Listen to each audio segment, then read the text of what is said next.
JBN, we keep you informed. I am Michelle Jones, and in the news, mother and daughter charged with murdering relative. The police have arrested and charged a mother and daughter with the murder of their son and brother in Orokabesa, St. Mary on Christmas Day. Dead is 26-year-old Jerome Forrester, otherwise called Mophead, of Tank Lane in the community. Charged with Forrester's death are his 63-year-old mother, Laverna Forrester, otherwise called Gemage, and his sister, 32-year-old Anne-Marie Forrester, otherwise called Pinky, both of the same community. They have also been charged with conspiracy to murder. The police said on Monday, December 28, Jerome was reported missing by his sister and a search was launched. The next day, a partially decomposing, dismembered body was reportedly found in knitted bags behind the family's yard. Investigators believe that the mother and the sister conspired and killed Forrester on Christmas Day. Both women were arrested on December 29 and later charged following an interview. They are to answer to their charges in court at a later date. Man and common law wife arrested following gun seizure in St. Catherine. A man and his common law wife were arrested in St. Catherine this morning following the seizure of firearms and ammunition. The recovery was made in the community of Fairview Park during an operation conducted by personnel from the Counter-Terrorism and Organized Crime CTOC branch, the Police Search Center, the Jamaica Defense Force JDF, and the St. Catherine North Police. During the operation, the Policia house was searched around 6 a.m. and 2 pistols and ammunition were found.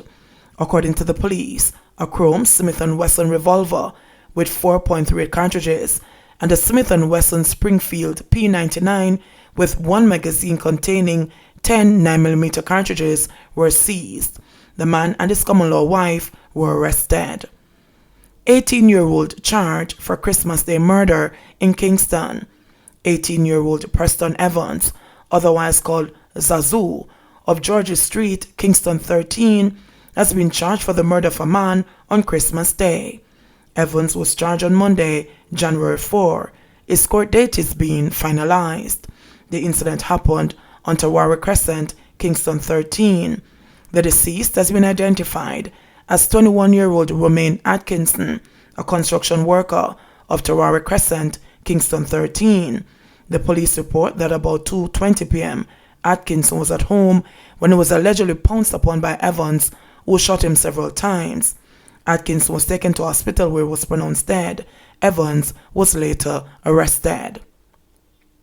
Teen among 3 facing gun charges. 3 people, including a teenager, have been charged with illegal possession of firearm and ammunition following a joint police-military operation in Glendavon, St. James on Friday. Charged are 23-year-old Ricardo Frey, otherwise called Cardo, 29-year-old Ravendor Sutherland, otherwise called Skinny, and a 16-year-old boy, all with addresses in the parish. The police said members of the security forces were on duty in the area when a group of individuals were seen running on approach of the lawmen.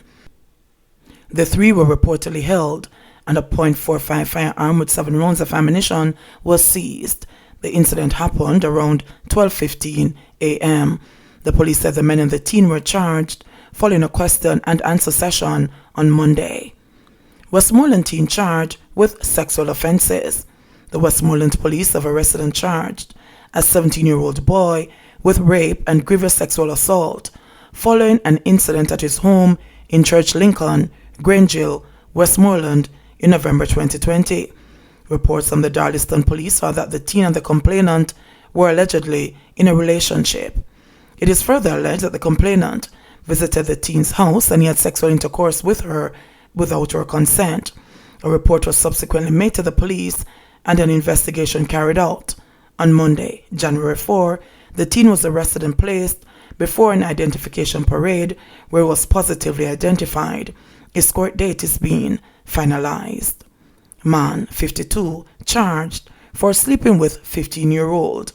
An incident involving a 52-year-old man was recently being charged with having sexual relations with a minor. As a left child advocate, Betty and Blaine, questioning the effectiveness of the laws that were put in place to protect children against such occurrences. Blaine, speaking in regard to the incident, which took place in February 2019, says perverts continue to prey on children because the laws are not sharp enough.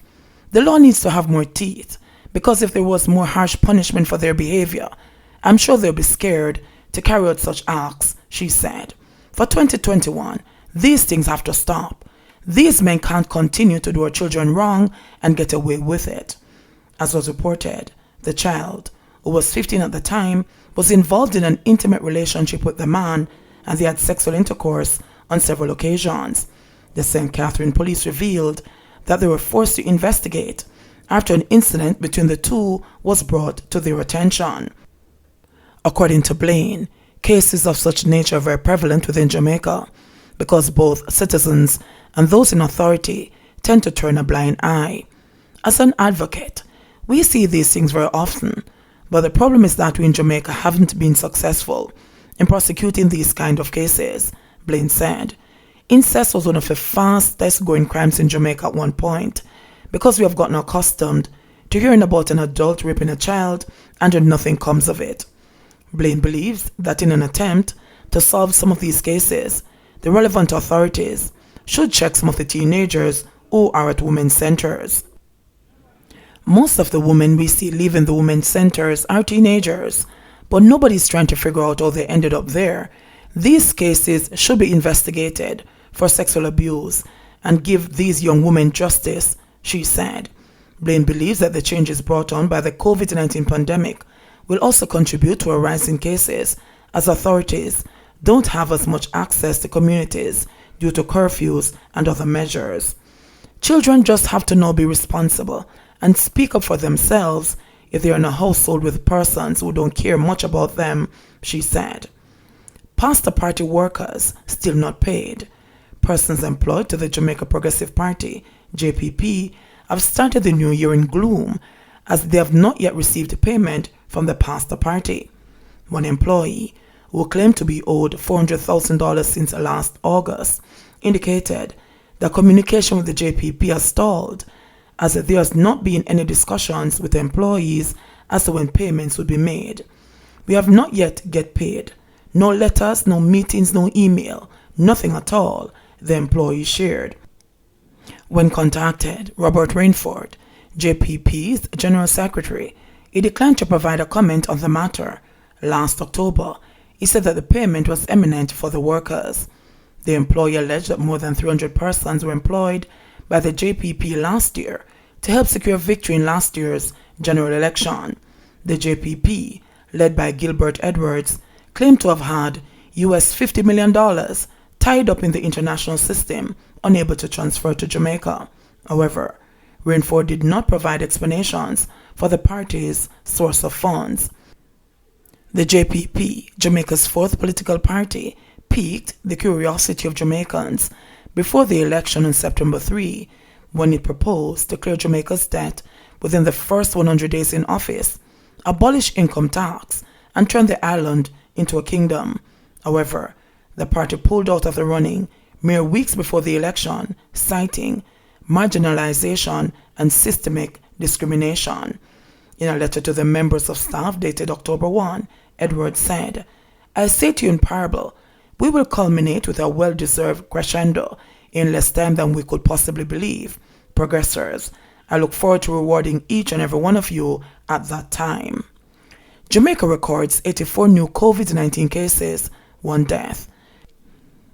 Jamaica recorded 84 new cases of COVID-19 and 1 additional virus-related death yesterday, to bring the overall number of positive cases to 13,330 and the country's death toll to 306.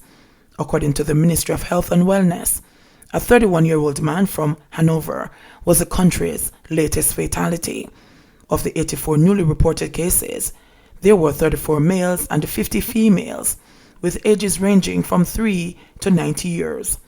Clarendon and the St. Catherine each recorded 80 new cases, while Kingston and the St. Andrew and the St. Anne both registered 70 new cases. St. Thomas and the St. Mary each recorded 3 cases. Manchester, Portland, and Trelawney recorded 2 each. Hanover and the St. James each recorded 1 new case. The country also recorded 76 new patient recoveries, bringing the total number to 11,182. JBN, we keep you informed. Please remember, subscribe, like, share, leave us a comment, and click the notification bell to receive our daily news items.